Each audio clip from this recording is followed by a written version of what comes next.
computer. Okay. Okay. So hello, everybody. It is back. We're going to be doing Friends You Keep today. This is the second edition, and I am so blessed today to have April with me. If you have not subscribed to our newsletter, we have the newsletter for Air and Wellness, and it is based on the 5 pillars of Air and Wellness, which is the thoughts you think, the friends you keep, your daily movement, nutrition, and then supplementation. And this is the Friends You Keep section. So I am super excited today. April and I have been friends for a very long time. So April Angelini is the partner and co-founder of Lula Natural Foods, but she also is the founder of The Habit Shift, which is a place designed to inspire health and wellness through changing your relationship with alcohol. And I myself have gone through the past January not drinking. And I'm really excited to have this conversation because now as I navigate, going back into the world of, drinking, if I want some, how does that look for me? And I think there's a lot of people might be kind of having that same feeling right now too. So that's why I'm really excited to have you on board. It's a perfect time for it as we delve into this. I know dry January is just such a big time of year for so many people, right? Just to have a look and turn inwards a bit and think, you know what, maybe this might be a good thing to try. Yeah. And this year for me, I tried it a couple of years ago, and I have to say a couple of years ago, I really struggled with it. I was like, oh, I can't wait till this is over. Yeah. This year I was in such a different mindset because I have to say and not that I drink it a lot, but when I drink, I'll drink. Like I'm the same way. Go big or go home. Yeah. Go big or go home, right? I'm going to drink a lot, or I work really hard, or everything I do full out. Yeah. And in that, it makes me reflect because now my hangovers are very different than what they used to be. So I speak to that on my page quite a bit. Right? Yeah. It changes a lot. And I can't right now with my business and the way I'm growing and the things I want to do and what I want to create and be in the world, it doesn't align with that. And being on the couch for 2 days, not being able to do anything. So I'd love to get into, let's just talk a little bit about your new passion, how this came to be for you. Can you share some of that for us? Yeah. So the habit shift, for, however many years we've known each other, I was always, I'm taking a break from alcohol, or I'm just, doing a dry January or doing a sober October, and just kind of kept extending those, sober months, and I always felt so good, but I kept going back to alcohol. And during COVID, it kind of got a little crazy because, we were all home so much, and I got into this really unhealthy cycle of Netflix, red wine, and junk food. And for whatever reason, I felt it was just fine to give myself a total pass on all of this. Yeah. I'm in the health and wellness sector, like you are too. I mean, I know what is, inherently good and bad for my body, but for some reason, this just seemed kind of hard to get myself out of it. Mm-hmm. So I got onto social media.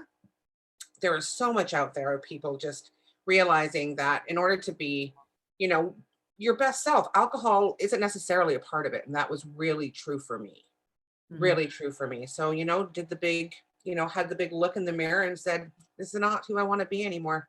It's just, I don't want to keep waking up feeling like crap. And it wasn't the big aha moment and, didn't lose my job or, do anything really awful. But I kind of had the moment where you don't need to be an alcoholic to take a break from alcohol and feel good about yourself. Well, and to re-examine the relationship, I think, with alcohol. My dad was an addict, and cocaine was more his choice of drugs, but alcohol was as well. Right. And I've always known that I have addictive tendencies. And I think that's when I look at my relationship with food or one of my bulimic tendencies, there was that same idea. Yeah. I would binge, right, excessively, but then I purged because I had my anxiety and all the other things I went through. But there still is this part of me that I kind of believe there's a genetic kind of predisposition to also fall into addictive behaviors such as that. And so that's where I get a little bit like, ooh, and it's good to have that little bit of a who, right? Like you want to have that. Yeah, you check yourself. You need to give yourself a little bit of check there and go, you know what? I maybe need to have a closer look at this. Well, and I think there's a lot of, false narratives when we look at alcohol, because there's that whole, your true self comes out. And actually it really doesn't. It's actually the dimmer sense of who you are comes out, right? Because that's I believe too. Right. And so I was watching, I don't know who it was. I wish I could remember who it was. And he was actually talking about alcohol and how it actually makes, especially with teens too, it makes your choices less than, and especially now with younger kids, and teenagers and high school, university students, they're looking more like the blackout drunk. That's what they're doing, right? Oh, for sure. They're- It's binge drinking is what it is. It's complete binge drinking because they work so hard during the week. And then once the weekend comes, it's full out and incredibly, incredibly dangerous. Yeah, it's incredibly dangerous. Oh yeah, it's Well, I think that's one of the stats he actually read, I wish I could remember who it was. One of the stats he read was basically like, I think it's like 98%. So I'm kind of like ad-libbing here, but it was a high figure of any sexual assaults that happen include alcohol on campus. Like they're so high, right? Because both people are not, the young boy's usually not in his right state because they're at the party and they've been drinking. They had this one, it was an example, this couple, this boy and girl, and they were both blackout drunk. And the only way they actually figured out that he had really kind of raped her was the fact that people were watching, like people could see what was going on. They went down to break them up, right? And he didn't remember, he had no recollection at all.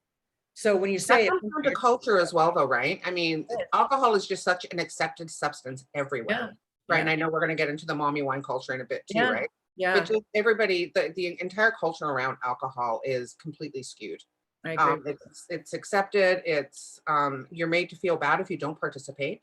You make to feel like you're not cool, and that goes right from kids, our kids' age, to my age. I'm in my 50s now. I mean, there's definitely shaming and mean girl attitudes going on in some of the circles that I'm in. You kind of have to look at this and go, really? Well, so for peer pressure on kids, it's just nuts. Well, I think it's to people that maybe look and think that because you're not drinking that you have a problem. So it's not just like, I don't want to drink. Huge stigma. Oh, she must have an issue with alcohol. That's why she doesn't drink. And then you feel like, oh God, but that's such bullshit, because maybe you just don't. I mean, I have a girlfriend, Sarah, and she hasn't had a drink since she was 21. She just doesn't like drinking. She, is fully expressed in who she is without alcohol. I looked at that, always been like, wow, like she has more energy. I swear, when I'm drinking, I'm with her. Her energy is actually higher than mine. I'm like, that was impossible. There's some people that are like that, right? It's so great. Yeah. Really, and alcohol is actually, as we know, it's a depressant. It actually is a depressant. It's you may feel good in the moment, but you come crashing down pretty quick.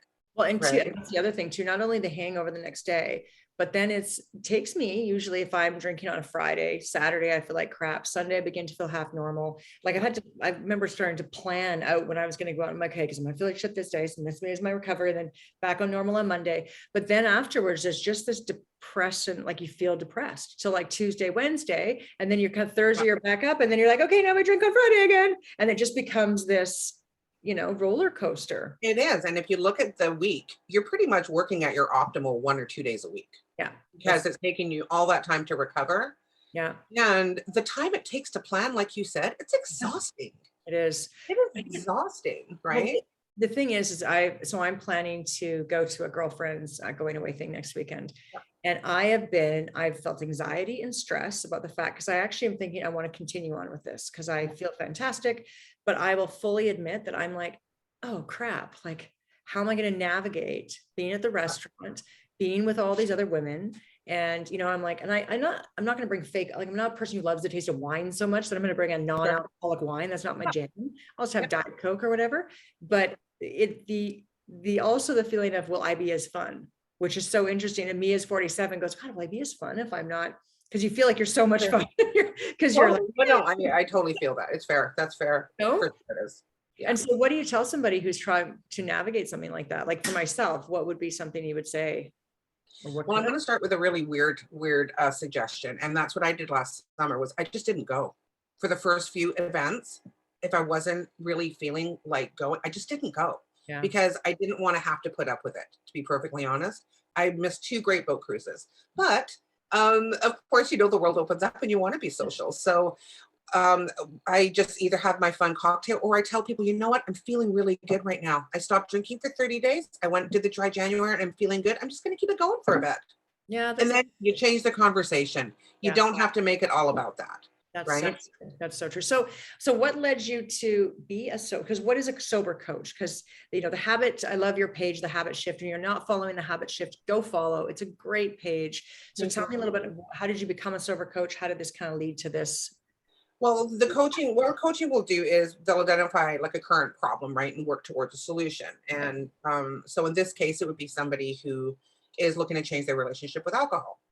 Mhm. And I just saw so many women my age in particular that were just sort of looking to make some really serious health changes. And taking a break from alcohol is probably the most important step you can take. You can exercise, you can eat well, you can try and get your sleep.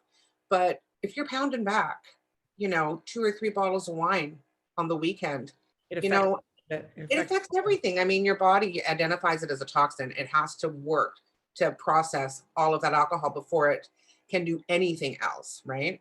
So I thought, you know what? There's a lot of like younger women doing this in as far as the coaching goes. So I wanted to get into this and, to sort of, inspire other women my age to try and do this. So we put some plans in place and help you identify your habits, and we set a goal and we work towards that.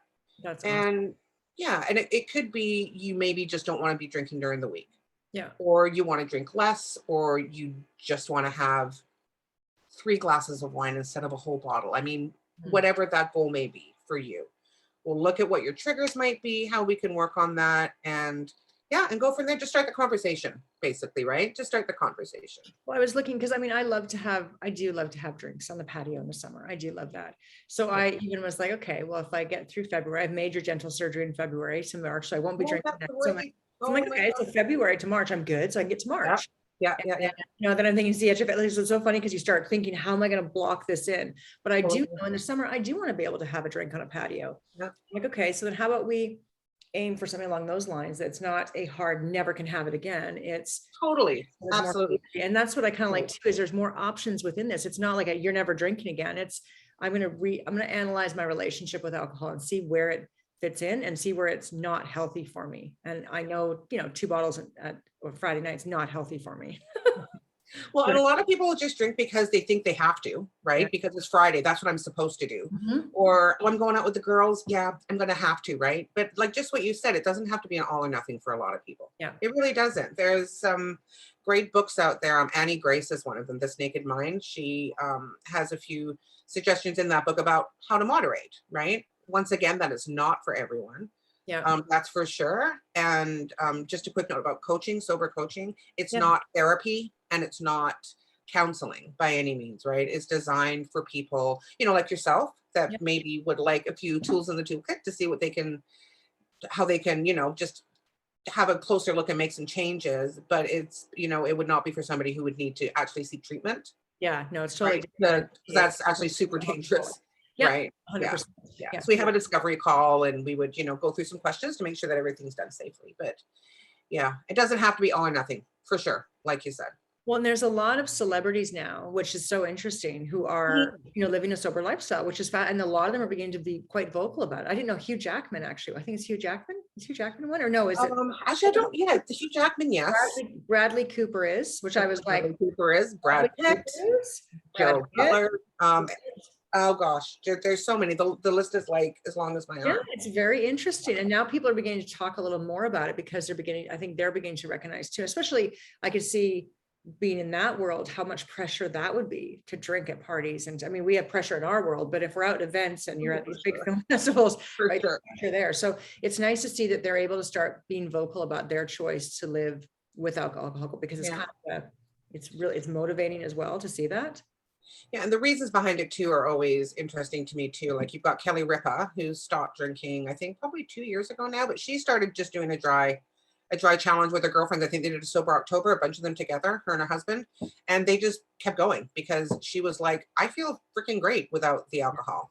And then you have Adele, who stopped drinking because she really wanted to kind of go inwards and, look at some trauma that she'd had with her father and just get real with her emotions. And so everybody's got a different reason, right? But the days of, the cool party where everybody's getting hammered kind of going away. Yeah, It's no, kind it's of going away. well, It and is. speaking of being cool, you look at the mom club, right? We're kind of talking a little bit about that. You It- prefaced that a little bit earlier, but there is this kind of, especially during COVID, there was that, right? Like drinking a lot of alcohol, being the mom at home, having to have wine as a crutch. And there is all the jokes and the memes and whatnot, and almost this acceptability that because we have high stress at home, which a lot of women do, that it's okay to drink a lot, or you're expected to kind of drink a lot, or high-fived for drinking a lot, right? yeah. Yeah, and we have all our friends around us supporting us with that too, right? Yeah. We do. During COVID, alcohol use with young moms especially went up 325%. Wow. Yeah, super scary. And I have friends that are in the healthcare industry or healthcare system, pardon, not the healthcare industry, but the system, working in hospitals, and the amount of young women they have coming in now with, you know, with liver issues is just, it's so scary. And but this is what we've sort of created. We've created this culture where we're wearing the t-shirts, where we're Yeah. putting our babies in onesies that says, you know, my mom loves me more than she loves wine. I mean, Yeah. we're having a good laugh at it sometimes, but it's at one point we need to be able to look at each other and say, you know what, let's support each other through maybe just a phone call and a walk. Let's Yeah. go to the beach, let's grab a Starbucks and Yeah. let's go, as opposed to, you know, just filling up our flask with rosé, because that's what's happening too. It's Yeah. No, it's very pretty true. scary. Very true. Yeah. And so I'm gonna, like, a lot of people now, I think, are doing the dry January, right? So a lot of people, and a lot of people are ending, coming up They tomorrow are, yeah. day. So I can imagine there's a lot of pressure for people, as I was kind of sharing what I felt. So I appreciate those kind of like either don't go or just, change the conversation right away. I think that's really great too. But I think Yeah. one of the big things that we need to understand is what happens to our body when we're not drinking and how important that is. Because one thing, you wake up and feel better. I've gone to, and I have to say, in all honesty, I find it a little easier in the wintertime when I'm at home and it's kind of Yeah. crappy. Yeah. Summertime might be more challenging. I could see it be more challenging, right? But right now, it is Oh, easy, definitely. right? Yeah, But during definitely. this time, I think understanding really what happens to our body by not drinking this amount of alcohol or drinking alcohol. Can you share a little bit kind of what our body goes through and how the benefits are for health? Yeah, well, like I was saying, your body immediately identifies it as a toxin Yeah. right away. So your liver and kidneys go into, we need to really work hard to get this out before we do anything else, right? But after a month, your blood pressure is going down, your kidney and liver functions have improved, your cholesterol levels are going down, your resting heart rate has improved. Your body is just getting such a break Yeah. from having to constantly work to get this out of our system. And for most of us, we're not just having one or two glasses of wine on the weekend. We're not. It's kind of constantly in our body all the time, and we just never ever get a chance to recover internally. Yeah. So, and our just there's so much, Erin. I mean, our skin, I our know it's different mood, with skin. sleep, Yeah. everything. Sleep, definitely. I always find if I drink wine, I'll be up at 3 in the morning. The sugar, my body's trying to break down the sugar. I have the worst sleeps ever when I drink wine. That's one thing. And my skin, I've noticed a big difference in that. And just my mood, I feel so great just not drinking every weekend, right? So it's been a real kind of revelation for me, a different point than it was a couple of years ago, but it's also more so because I feel so passionate about what I'm doing with my business that I know Sure. it's conflicting with what my purpose is, right? So that's been a really interesting kind of revelation that I've had in this one. I totally get that too, because I did a post a couple days ago about and you knowing all about disordered eating. My relationship with food got really skewed when my relationship with alcohol was getting really up there too. And I mean, I was either binging when I was eating, or I was starving myself the next day. Sorry, binging when I was drinking. Yeah. And then starving myself the next day. And Really? so the side effect of drinking too much just really kind of, put a couple other things on the plate that I had to deal with like afterwards. And both of us being in an industry where we know what's good for us. We know this. We know this. It's the all or nothing kind of mentality. And that's the same thing as weight loss, right? You're either on or you're off, right? And so, Sure. and that's kind of what I've always abided in. And one of the places I've really gotten to my relationship with food is a very steady relationship. And so maybe taking this break, and maybe I will go back and have drinks eventually in the future, but maybe it will give me a different standpoint from it, the same way I had with my relationship with food, right? Where I'm able to not be in that position where I'm, drinking too much on one day. Sure, right? We do it with coffee too, right? We take a break from coffee and we feel good about it. We take a break from sugar or whatever. We take a fast food break, whatever it is, right? So being able to, have you talk about this today is great. Like, just it gets back to the point of trying to normalize something that is just so socially acceptable and actually we feel pressured into doing. Yeah. And so what are some mocktail suggestions, or do you have some non-alcoholic wine you can suggest? Because there will be some people who are like, I love my wine. Oh, no, I know. The wine situation is getting much better Yeah. out there. There's some really good Nosecos out there, that type of thing. The non-alcoholic beer Yeah. is absolutely fantastic. We have like real like brewmasters now brewing non-alcoholic beers, which are Really? just fantastic. Sober Carpenter is amazing for Okay. that. There's a lot. I'll do another post on that actually. Okay.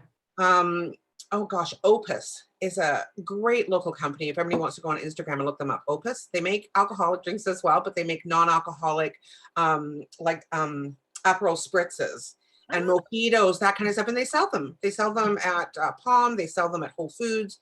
oh, that's There's so many great options and out there. are there gin companies too who now launch like non-alcoholic gins too? So Yes, you'd have there's that. so many of those out there now. It's great. The alcohol-free, non-alcohol section in like Nature's Fair, Save On, all the big stores has grown. Just it's exploded over the last year. So it's not becoming a fad anymore. It's actually sort of a way of life. And there's so many great local companies too. And if you're in a restaurant or a bar, ask the bartender to make you something fun. They love this. Yeah. They love making you something cool. You don't just have to have a Shirley Temple anymore. God, there's so many great bitters. I mean, one of our products, right? Our beverage concentrates, shameless plug. You can do some great mocktails with these. There's so much. There's so much. Yeah, the tide has turned a bit. So you're not stuck with the cranberry soda anymore.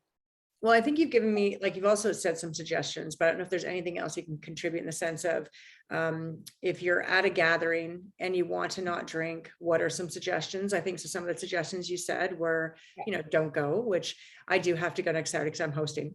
So You know why I said that? Because that's another passion of mine, is that we just say yes to everything now. You can say no to certain things now. But yes, I know you have to go for sure. Is it a house party that you're going to? No, it's at a restaurant. So I mean, at the rixrestaurant, I know I said, talk to the bartender. He's going to make you something so freaking cool and make it so beautiful. And they do. There's actual, mixologists now out there that specialize in mocktails, and that's a for real thing. You can hire these great artists to come to your home and host, set up a bar for your party at home that's completely non-alcoholic. It's a thing. It's cool. And I guess some people, I mean, if you think about it, you could say you're driving. I mean, if you're trying to think of it, if you want to have. Oh, yeah, gosh, of course. I'm on medication. Yeah, totally. Medication. That's a good one. People won't question I that. did a great post a while ago that I was, I'm sorry, but I had to drive Ryan Reynolds to the airport later. Either that or I'm picking him up, right? That's always fun. Just make some stuff up, right? Yeah. But that's good. You can always start a rumor that you're pregnant. That's always fun too. True. Right. I can start some. Yeah, for sure. You're driving. Yeah, you can always do that. There's always something. Driving, Ryan Reynolds, you're on medication. That's good too. And if you're up for the conversation, just tell people what you're up to. That's just true. Say, look, I'm feeling awesome without drinking. Well, it was funny when I went to book the restaurant the other day. I know the maitre d', I guess, but he's the guy who runs the restaurant. And we were talking for a second. And I said, I've been doing a dry January. I feel great. And he was really, I could see he was actually really curious. He's like, really? He goes, you feel a lot better. And I'm like, I actually feel so good. I said, I don't know if I want to go back. I said, so I'm really kind of struggling with this because I do feel so good right now. And because it's the one thing that kind of bothers me, there's like those things you're kind of like, and you get it. Right. And so, and because I do know that it doesn't add to who I want to be in the world, it actually is taking away from who I want to be in the world. And so it makes me question that, why I'm doing it. Makes me question if I'm doing it because I don't trust myself and it's my way of kind of holding myself back. So I wonder if there's like, it's so interesting when you really begin to think, is there self-sabotage there? Is there, but in that. There's a lot involved with that. There is. And I mean, you're not wrong for feeling that by any means. I mean, it's our culture. It's literally our culture. We have created this culture where it's just what we do. Yeah. To the point where we feel weird if we don't. Yeah. Yeah. It's not come over and have a tea. It's come over, have a glass of wine and have some appies, or it is totally all about alcohol, right? It really is. Totally it's never about just come over, and you don't usually just have a dinner without wine. I can't remember the last time I've been to a dinner at a friend's house. You just don't have wine ever, really. right? So, And I had an interesting talk with a friend of ours. She decided not to drink at a family gathering once. And what came up with that family dynamic was they actually were saying to her, "What, you think you're better than us? oh, What, like you think you're interesting, better than us? Like you can't, like you're putting yourself up there now? Like there's so many interesting. weird things around when Yeah, people decide to treat themselves better. yeah. That's all it is. It's not about making you feel bad for drinking. I had a little chat with some friends the other day too, and it's like, I'm not going to come over and take the wine out of your fridge, right? Not that. Not the wine, please. You can ask me to come, Yeah, and I'm not going to be looking at you side-eyed. I'm okay with my kombucha, dude. Like, I'm good. But it's funny, right? Like people, it makes them nervous. It makes them uncomfortable. It makes them feel that, yeah, like, what, are you better than me? What, you think you're well, better than I I am? was It's gonna say it's strange. one of my girlfriends hasn't drank and hasn't had been drinking since July last Yeah. year. And she told me this Christmas, it was interesting in her family dynamic because everybody drank less. Oh, Because cool. it was really kind of interesting. Like usually everybody, she'll land at her parents' place and it's like, let's do this. But when she Totally. was Yep.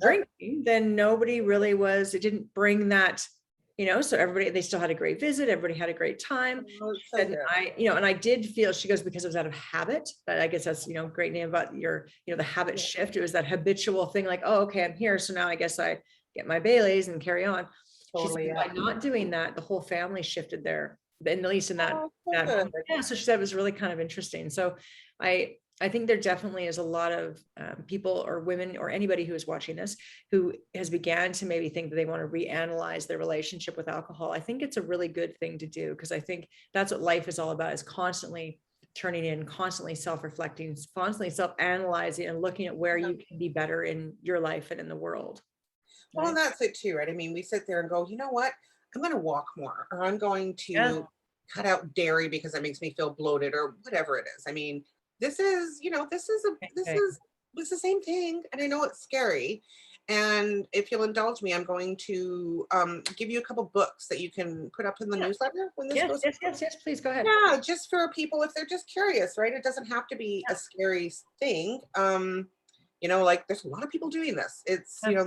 it's not sort of an outlier thing anymore. It's kind of becoming more and more, Mainstream. yeah, mainstream. And I don't want to use the word cool because that's a kind of a stupid word, but it's good to be healthy. It's Yeah, good it's to good feel to be healthy. It's good healthy. to feel empowered. And And it's good well, it's a to wake up every day feeling that you're going to go out there and Well, and just, it's good, I think, to show positive relationship or to your daughter, I mean, to my daughter at least, or to your oh my children, gosh, I those was who are just going to watching, say, because, sorry, our Michaela, kids. Yeah. one of the last times that I had drinks and, I honestly, my hangovers are so bad now and I can barely function the next day. And Michaela's Yeah. like, why do you drink so much? I'm like, well, I don't feel like I drank that much. It's just my Yeah. body now. It's so hard for my body, I think, to just work everything through with how fast and how busy I am. Yeah. And it takes a toll. And I Yeah. even thought about her seeing that and her seeing me have a different relationship with alcohol and all that. So Yeah, yeah, it matters. It matters. They watch everything we do. watch everything we do. Um, yeah. So And whoever, sorry, go ahead, hon. I was just gonna say, no, I want you to finish your sentence first. It's the only thing we have to explain that we're not doing. It's like I'm not doing cocaine anymore. Nobody's gonna look at you and go, "Did you hear? She's What's talking wrong with you? like, I mean, seriously, people. Like it's the only drug that we have to say to people, That's right? so true. No, oh, you're not doing cocaine anymore? No. Oh, Too really? bad, really? When did that happen? Just a little bit? Really? Just have fun. Just have fun. It's okay. So No, it's so funny, funny. What are you, right? an addict? Come on. No, right? I So know. I funny. know. It's just like, oh, That but is yeah, we've just built up this culture and it's yeah. I Well, if know. anybody wants to look at working with you, where do they go to? I know everybody's on Instagram, as I said, the habit shift, but how can they get? Yeah, they can DM me at the Habit Shift on my Instagram page. Yeah, and I've got a website as well. It's thehabitshift.com. And you can Awesome. email me through that. But Awesome. yeah, it's just a neat little page and you can come along on my journey and maybe you'll learn a few things about, your health and, just some of the people that I follow and some of the interesting things I learned Yeah. that I didn't know. And I dove deep into this, like just breast health and Yeah. just so many things that as women we need to, sort of have on our radar. this glass of wine a day for your health is just such, that narrative is just, it's been disproven, and We yeah, need to so shift. I agree. we need to So shift a few things around, I that's have, all. I have a couple ending questions. Yeah. So what is one thing you would like to tell your 20-year-old self? Gosh, don't worry so much about what's going to happen. Like, Mhm. stay in the moment more. Like, just stop taking, like, stealing the joy out of the day by worrying about, yeah, don't worry so much, girl. It's going to be okay. It all unfolds as it should. It does, right? What makes you inspired, or like what makes you your best self and feel like your best self? Well, not drinking alcohol, to be perfectly honest. That makes me feel my best self for sure. Am I inspired? It for real, it's all of these amazing women that I am so blessed to have in my day. Yeah. Like in my life every day, you being absolutely one of them. Just we are in such fantastically supportive industry where we lift each other up and just allow the other to shine. And it's, yeah, I'm just truly blessed and inspired by all of you. Thank you. I'm blessed and inspired by you. Thank Well, you. on that note, I want to thank you so much for coming on today, and make sure you sign up for our newsletter if you haven't already, and you're going to get lots more of these with lots of amazing women coming up. Thank you, April, for being Yeah, here. thank you, Erin. It's been I really was able wonderful. to take some nuggets away, and I'm excited to kind of continue my sober journey going. Yeah, thanks. I'm so happy for you. It's cool, right? It makes me just feel Cool. so freaking good. Like, yeah, it's so good. Good. It's so good. Progress, not perfection with everything, people. Just Yes. FYI on that one. You don't have to, yeah, you don't have to do everything all at once. Just try, see how you feel. And if it feels good, just keep doing that. Right? Need a good sober living coach, then reach out to you. Yes. Thank you. Awesome. And yes, obviously people have checked out everything that you've got going on, because I love my Lose It. Love it, love it, love it, love it, love it. The Thanks. best thing ever. Okay, thanks, my friend. Thank Love you. you. Bye. Okay, bye. Thanks again.